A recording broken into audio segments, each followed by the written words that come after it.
اللهم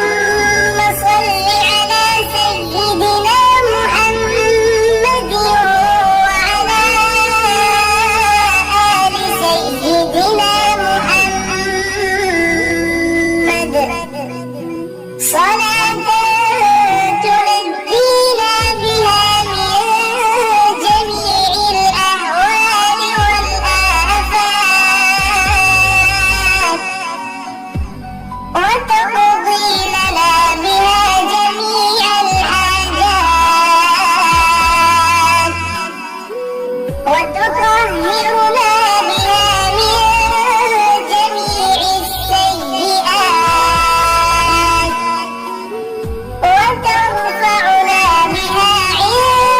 عندك أعلى الدرجات